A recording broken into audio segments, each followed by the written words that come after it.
The Year by Kevin Henkes. Kevin writes stories like Lily's Purple Purse and Chrysanthemum. He is an awesome author. All right, so let's review.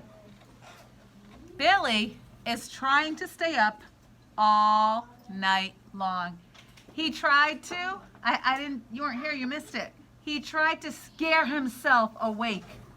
He did this worst story ever to scare himself to stay awake, and he ends up running into Sal's room. Sal, wake up, he says in a soft but frantic voice. That was the end of chapter 3 of part 3, and now we are on chapter 4. Look at that picture. There's a night light in that picture. And it starts off, Sal's nightlight was so bright that the yellow walls in her room glowed like the inside of a jack-o'-lantern. That is a comparison. The inside of her room glowed like the inside of a jack-o'-lantern. It had an instant calming effect on Billy. The only visible part of Sal among her pillows, the drop sisters, and her messy blankets was her snarl of dark curls. But it was a familiar snarl, and Billy's heart slowed down. His breath steadied. Billy sat on the bed and bounced. The dark snarl moved a little. Billy knew his question was the dumbest in the world, but he asked it anyways. Are you sleeping? The snarl moved again. Billy bounced harder.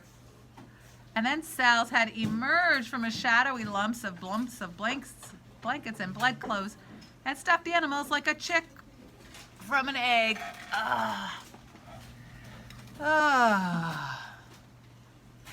She looked at him with uncertain eyes.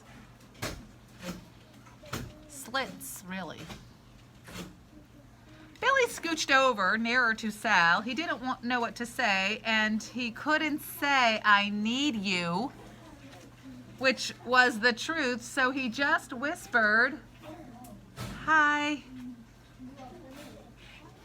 Sal's eyes closed and her head drooped. Billy shook her head. It was strange, but he already felt less afraid. How could a 3-year-old make him feel safe, especially one who is mostly asleep right now? Although part of him knew there was no monster under his bed, he did not want to go back to his room. He wanted to stay here. Billy shook Sal again and blew at her eyes. When she opened them, he blew again. He'd been holding the pearl the whole time, and now he raised it up to Sal's face. Inches away from her nose. Sal, look, he said. It's the magic pearl. And I'll give it to you if... Excuse me. Can you take care of that?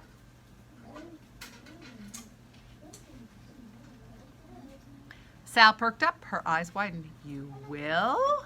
She reached greedily for the pearl. If, he said, pulling the pearl back a little bit. If what? Billy's brain had clicked back to his plan to stay up all night.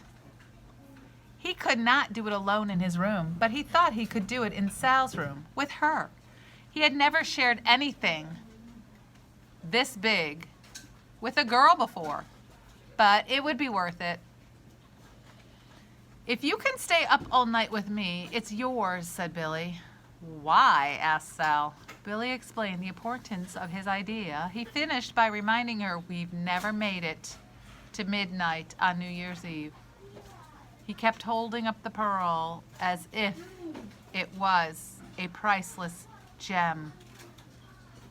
turning it between his fingers, hypnotizing her with it.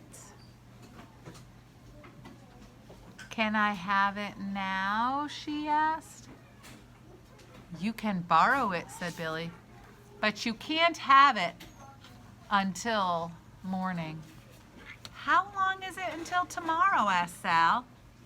That was a good question. I'll find out, said Billy, and he went to check the digital clock in the bathroom. He was relieved that he didn't have to pass his room to get there. Still, he was cautious and quick. The red numbers on the clock were clear and bright. Girls and boys, what time do you think it is? How late in the night do you think it is? Is it past 9 o'clock? Is it past 10 o'clock? Is it past 11 o'clock? 12 o'clock? Is it 1 o'clock in the morning? I have some no's, some yeses. Is it later than 1 o'clock in the morning? You think so? You think it's later than 2 o'clock in the morning? I think it's 3 o'clock. Isa thinks it's 3. Anybody think it's later than 3 in the morning? I think it's 12 o'clock. 12 o'clock, like midnight? PM. Once you get past 12 o'clock PM, it's then morning. I look up all night. All right, let's look to see what time it is.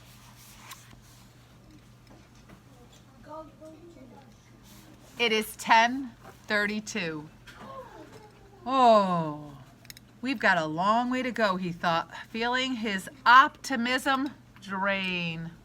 Optimism is when you're hopeful. You have happiness and hope over it, right, Ferris? Can you put that book away while I'm reading? Thanks. I know, it makes me feel like you really like that book.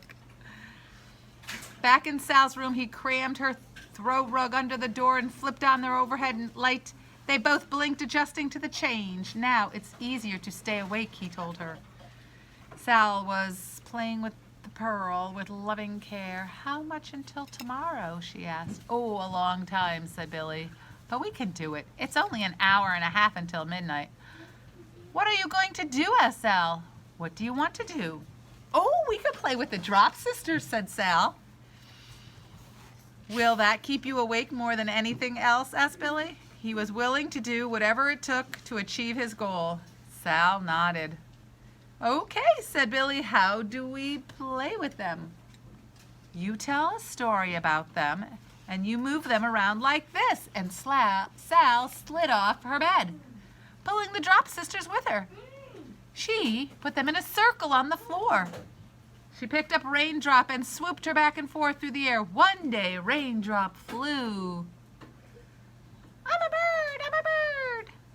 Shh, murmured Billy. Your turn, said Sal. Billy chose one of the Drop Sisters. He didn't think he could do this. He felt self-conscious. He wouldn't want Ned to see him. Or Emma. Remember, Emma's kind of a judger. He sighed. Finally, he said, one day there was a big explosion and the unlucky Drop Sister felt the jolt like lightning. He tossed the stuffed whale up a few feet and it fell and tumbled. She was stunned, he said, and then the doctors came to do CPR. Billy took his fists and pumped unlucky Drop Sister's midsection quickly and grunting with each Stop, said Sal, you're hurting her. It's okay, Gumdrop. She pulled Gumdrop to safety on her lap. You didn't even know her name. She was scolding Billy. Sorry, said Billy. Papa knows all their names, and Sal gathered up the Drop Sisters and piled them on and around her. Maybe you could just tell a story, not touch them. Her arms circled to protect them. No more explosions, Billy. Billy found out he's not really good at telling stories the way Papa was. He was better at doing things. He had a feeling that this night might be longer than he had ever imagined. He glanced around the room with hope that something on Sal's walls or shelves would trigger an idea. And he noticed that Sal's eyelids were lowering again. Hey, Sal, can I use that? He motioned to the dingy pillowcase in which she carried the drop sisters. It was crumpled up at the foot of the bed. What are you going to do with it? It's a surprise. You will like it. Can I use it? Sal considered Billy's question. Remember the pearl? Billy said, even though he knew one had absolutely nothing to do with the other. All right, said Sal. Billy took the pillowcase, filled it with clothes from Sal's dresser, and bound the open end with one of her stretchy hairbands. Twisting it around and around, he had left several inches of cloth at the end.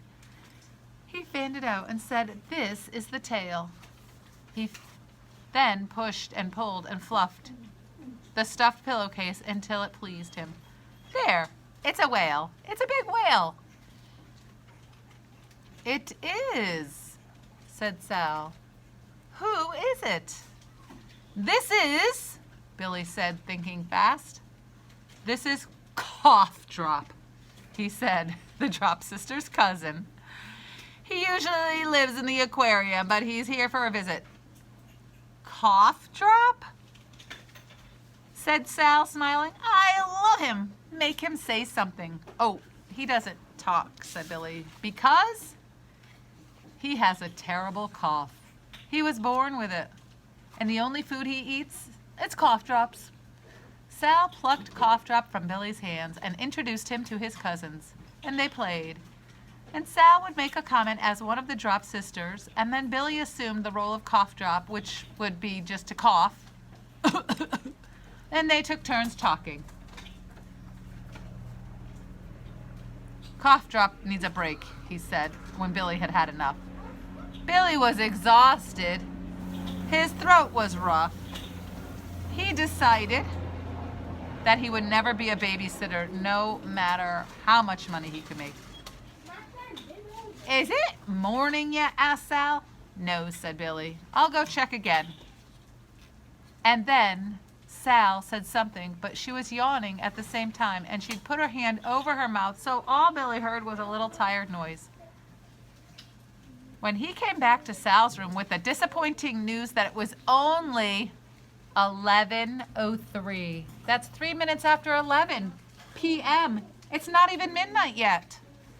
Sal was sleeping on the floor beside the Drop sisters. Her head was on Cough Drop. Billy made very little effort to wake her. He made very little effort to do anything. He couldn't. All at once, it felt as if his pajamas were made of lead. His legs could barely hold him up, and it took everything he had in him to drag blankets off Sal's bed, fall to the floor next to her, and cover both of them. He would give it one more try. Go have a seat, please. He raised his head, opened his eyes as wide as he could. Stay awake, he said to himself. He commanded. A swift, invisible hand pressed his head down, stitched his eyes closed. Not really, but it felt that way. He tried to conjure up an image of the monster under the bed, but he couldn't. He didn't even have the energy for that. His head knocked into Sal's as he searched for some comfort on Cough Drop. Love you, Sal said. She could have been talking to the Drop sisters or Cough Drop or him. He didn't even know. But he knew he loved her. Right now, anyway. And he might have well told her, but all he could do was mutter, yeah, as he drifted off to sleep. Does he make it all night? Nope, he doesn't even make it to 11:04.